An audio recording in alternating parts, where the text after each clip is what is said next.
បីសូមអញ្ជើញបងមកសិក្សានិស្សិតក្រោកឈរឡើងដើម្បីបញ្ញាជាមួយពួកខ្ញុំទាំងបីដើម្បីខ្លាចទៅជាកូនល្អសិស្សល្អនិងមិនល្អ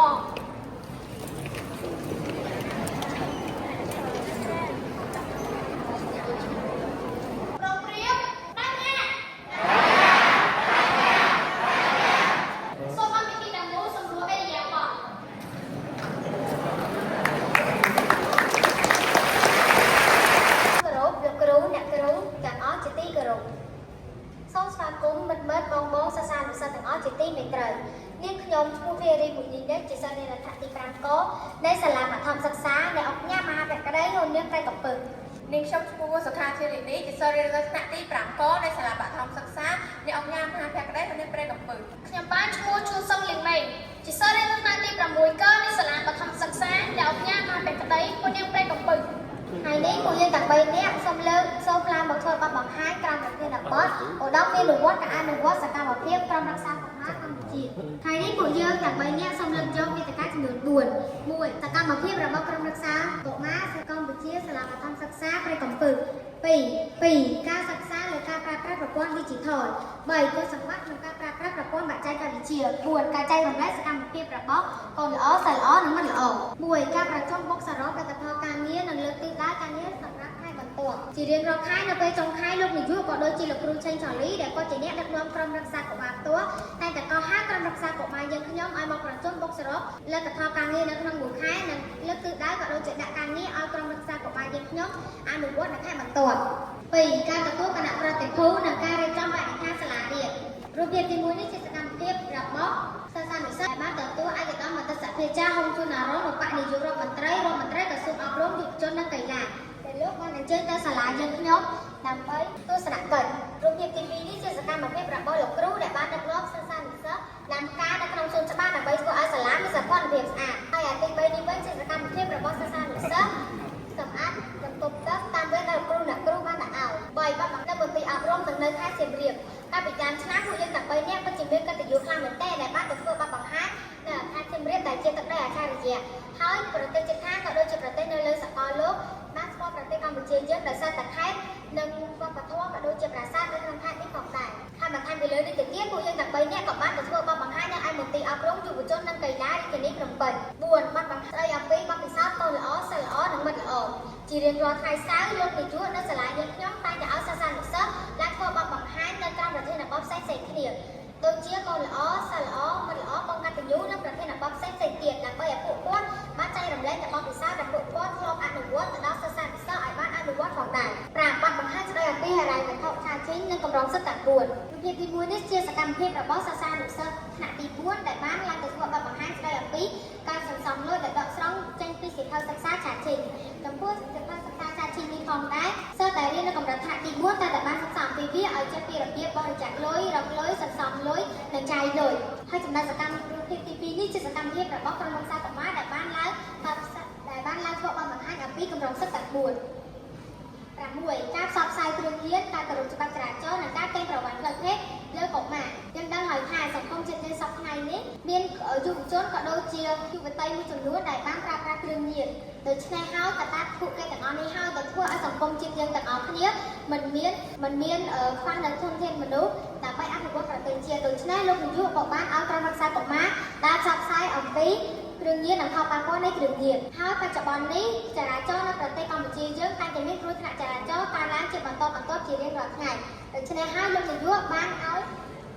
ចាត់ឲ្យលោកគ្រូអ្នកគ្រូនៅគ្រប់កម្រិតថ្នាក់ទាំងអស់ឲ្យបង្រៀនសិស្សានុសិស្សអំពីការគោរពច្បាប់ចរាចរណ៍ដែលផ្ដោតទៅលើការដើរឆ្លងផ្លូវនិងបានណែនាំសិស្សានុសិស្សទាំងអស់ឲ្យធ្វើដំណើរដោយគោរពច្បាប់ចរាចរណ៍និងភ្លើងសញ្ញាចរាចរណ៍ហើយចំណែកឯរូបភាពនេះវិញជាសកម្មភាពរបស់ក្រុមរក្សាកុមារដែលបានឡើងធ្វើបង្ហាញពីអំពីការកេងប្រវ័ញ្ចផ្លូវភេទលើកុមារ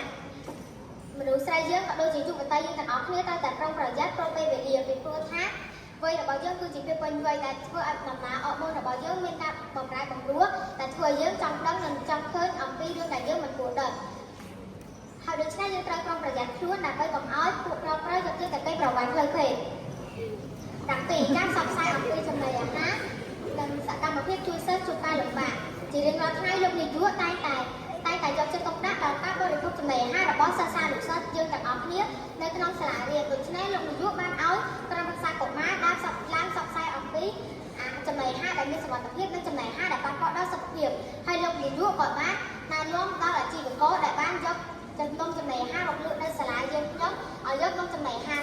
ជីវជាតិនិងមកប៉ះពាល់ដល់សុខភាពរបស់កុមារ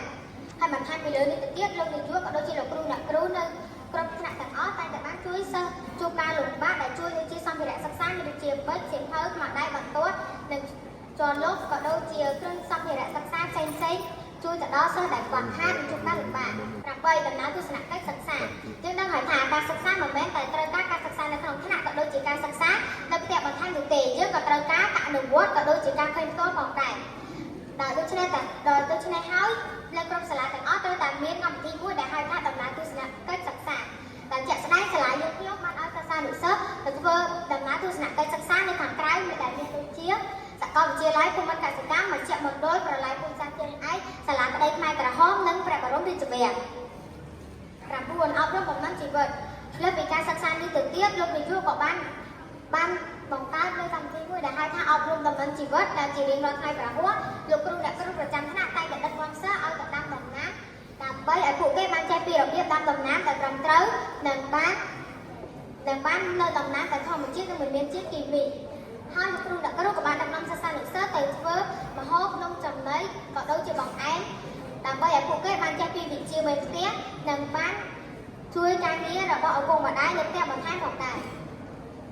10ការប្រឡងប្រជែងការសិក្សាគឺត្រូវមានការប្រឡងប្រជែងដូច្នេះសាលាយើងខ្ញុំមានការប្រឡងប្រជែងដែលមានដូចជាការអនុមនាក៏ដូចជាការសុំកំណាត់និងការតែងកំណាត់ដោយរូបភាពទី1នេះជាសកម្មភាពរបស់សិស្សថ្នាក់ទី6ដែលបានប្រឡងប្រជែងអំណាចដែលផ្ដោតទៅលើការអានតាមក្បួនខ្នាតវិជ្ជាករហើយកាលពីឆ្នាំមុនដែលសាលាយើងខ្ញុំមានកុមារាម្នាក់ដែលមានឈ្មោះថាសឿនពិភពដែលបានប្រឡងជាប់ជ័យលាភីគណិតវិទ្យា Super Contest ដែលកម្មវិធីនេះផងដែរត្រូវបានរៀបចំឡើងដោយប្រទេសជប៉ុន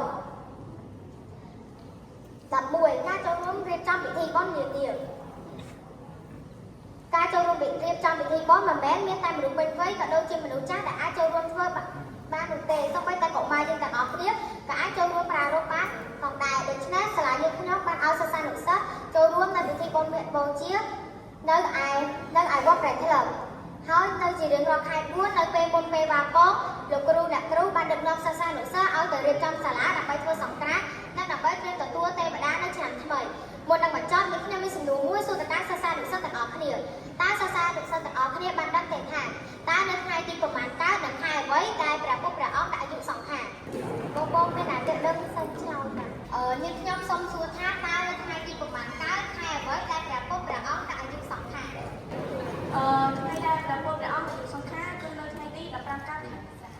ចាត្រឹមត្រូវបងនៅថ្ងៃដែលព្រះពុទ្ធព្រះអង្គដាក់អាយុសង្ខារគឺនៅថ្ងៃទី15កើតពេញបរមីនៅខែមាស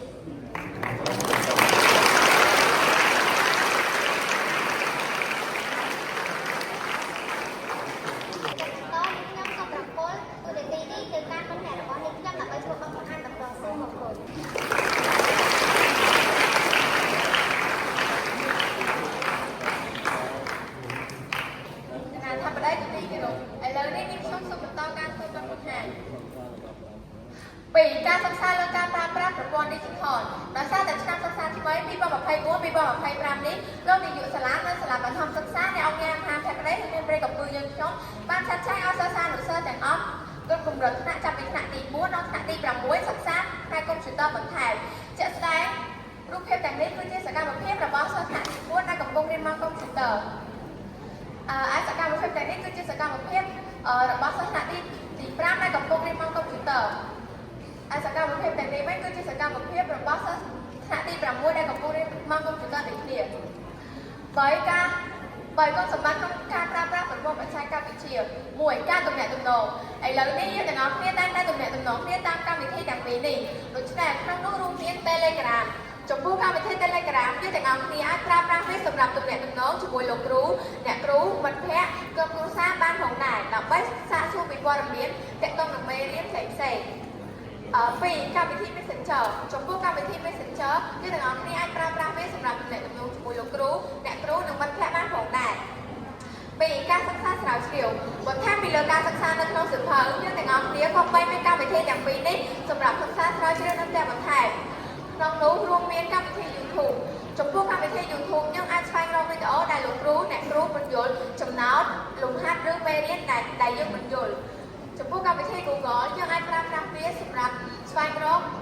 រូបភាពឬវីដេអូដែលយើងចង់បាន3ការប្រើប្រាស់ app ជំនួយការពីមុននៅពេលដែលយើងទាំងអស់គ្នាមិនយល់ពាក្យណាមួយយើងទាំងអស់គ្នាតែបើកសៀវភៅវចនានុក្រមមើលក៏ប៉ុន្តែដោយសារតែវាមានកម្លាំងក្រាស់និងពិបាកក្នុងការស្វែងរកដូច្នេះនាងខ្ញុំសូមណែនាំកម្មវិធីមួយដែលមានឈ្មោះថាវចនានុក្រមខ្មែរចំពោះកម្មវិធីនេះយើងអាចប្រើប្រាស់វាសម្រាប់ស្វែងរកពាក្យនិងអត្ថន័យពាក្យដែលយើងមិនយល់ចំពោះរបៀបប្រើកម្មវិធីនេះដំបូងយើងគ្រាន់តែដំឡើងកម្មវិធីនេះនិងចុចចូលទៅក្នុងកម្មវិធីហើយចុចទៅរកពាក្យស្វែងរកនិងវាពាក្យដែលយើងចង់បានពីកម្មវិធីប្រតិទិនចំពោះកម្មវិធីប្រតិទិនយើងទាំងអស់គ្នាអាចប្រើប្រាស់វាសម្រាប់មើលការបរិច្ឆេទប្រចាំថ្ងៃ4ការសិក្សាតាមកម្មវិធីថ្នាក់បឋម PLP ដោយហេតុថ្មីនេះក្រសួងបានចាត់ចែងឲ្យសិស្សានុសិស្សទាំងអស់គ្រប់បឋមសិក្សាភ្ជាប់កម្មវិធីនេះឡើងដើម្បីសិក្សានៅផ្ទះបន្ថែមចំពោះកម្មវិធីនេះយើងអាចសិក្សាវានៅផ្ទះបន្ថែមហើយក៏អាចសិក្សាគ្រប់មុខវិជ្ជាបានដូចជាភាសាខ្មែរគណិតវិទ្យាសិក្សាសង្គមនិងវិទ្យាសាស្ត្រជាដើមក្នុងនោះផងដែរក៏មានជាបណ្ណាល័យកិច្ចការផ្ទះដែលចំពោះបណ្ណាល័យមានសៀវភៅនិងអត្ថបទជាច្រើនដែលយើងទាំងអស់គ្នាអាចអានវានៅផ្ទះបន្ថែមហើយក្នុងនោះក៏មានការប្រឡងប្រជែងយកវិញ្ញាបនបត្រផងដែរចំពោះវិញ្ញាបនបត្រលោកច្រើនតែយើងទាំងអស់គ្នាទទួលបានបន្ទុកចាប់ពី 85% ឡើងដូច្នេះនាងខ្ញុំសូមផ្ដល់ទៅសិស្សានុសិស្សគ្រប់បឋមសិក្សាទាំងអស់បានភ្ជាប់វានិងសិក្សាវានៅផ្ទះបន្ថែមគ្រប់គ្នាជាបន្តទៅទៀតនាងខ្ញុំសូមប្រកួតទូនីតិនេះជូនមិត្តភ័ក្តិរបស់នាងខ្ញុំដើម្បីធ្វើបទបង្ហាញបន្តសូមអរគុណ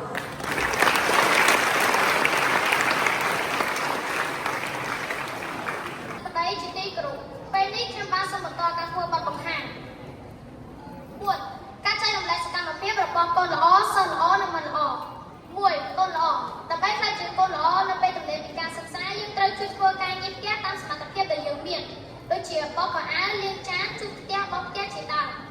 យើងត្រូវមានការច្រោះស្លបោះសុភាពរាបសារមិនកោងកាច់មិនប្រើប្រាស់ពាក្យសម្ដីមិនសមរម្យត្រូវចេះស្ដាប់ដំបូន្មានឪពុកម្ដាយនិងចេះគោរពចាស់ទុំចំណុចនេះមានន័យថាយើងត្រូវស្ដាប់រំពាក្យពេចន៍ទូន្មានព្រេងប្រដៅរបស់ឪពុកម្ដាយដែលយើងនៅចេះគោរពចាស់ទុំនៅពេលដែលយើងជួបគាត់យើងត្រូវអោនឬលើកដៃសំពះដើម្បីសម្ដែងការគោរពចំពោះគាត់ចេះសន្សំសំចៃថវិកាជួយសម្រួលជីវភាពគ្រួសារយើងដឹងហើយថាគ្រួសារតែមានការចំណាយជាច្រើនដូចជាការចំណាយទៅលើការសិក្សារបស់កូនការចំណាយទៅលើការហូបចុកនិងការចំណាយទៅលើសម្ភារៈប្រើប្រាស់ផ្សេងៗដូច្នេះហើយបើសិនបើយើងចេះសន្សំសំចៃថវិកាជួយសម្រួលជីវភាពគ្រួសារនោះវាគឺជាការល្អណាស់2សិស្សល្អដើម្បីក្លាយជាសិស្សល្អយើងត្រូវខិតខំរៀនសូត្រមិនថានៅផ្ទះឬនៅសាលារៀនក៏ដោយយើងត្រូវធ្វើកិច្ចការផ្ទះឬធ្វើកិច្ចការដែលលោកគ្រូអ្នកគ្រូបានដាក់ឲ្យលើពីនេះទៅទៀតយើងត្រូវជួយសម្អាតថ្នាក់រៀនទៅតាមពេលដែលលោកគ្រូអ្នកគ្រូបានដាក់ឲ្យគោរពវិន័យសាលារៀននិងបទបញ្ជាផ្ទៃក្នុងឧទាហរណ៍ដូចជាយើងត្រូវមករៀនឲ្យបានទៀងទាត់និងទាន់ពេលវេលាស្ដាប់ដំបូន្មានរបស់លោកគ្រូអ្នកគ្រូយើងត្រូវខិតខំស្ដាប់ដោយយកចិត្តទុកដាក់បំផុតនៅពេលដែលលោកគ្រូអ្នកគ្រូបញ្យល់ម្ដងប្រសិនបើយើងមិនខិតខំស្ដាប់ទេនោះយើងនឹងមិនអាចយល់ឬចេះខ្លឹមសារនោះឡើយ3មិត្តល្អដើម្បីក្លាយជាមិត្តល្អយើងត្រូវមានសាមគ្គីភាពល្អជាមួយមិត្តរួមថ្នាក់ឧទាហរណ៍ដូចជាទីចាស់លោកពោលថាចង្កឹះមួយដើមកាច់បាក់ប៉ុន្តែចង្កឹះមួយបាក់កាច់មួយបាក់ដូច្នេះហើយប្រសិនបើយើងមានសាមគ្គីភាពល្អជាមួយមិត្តរួមថ្នាក់នោះឧបសគ្គអ្វីក៏ដោយក៏យើងអាចដោះស្រាយវាបានដែរជួបបង្រៀនមិត្តភក្តិដែលរៀនយឺតការជួបបង្រៀនមិត្តភក្តិដែលរៀនយឺតគឺជាការល្អណាស់ពីព្រោះអាចធ្វើឲ្យមិត្តភក្តិរបស់យើងអាចនឹងរៀនពូកែដូចយើងផងដែរ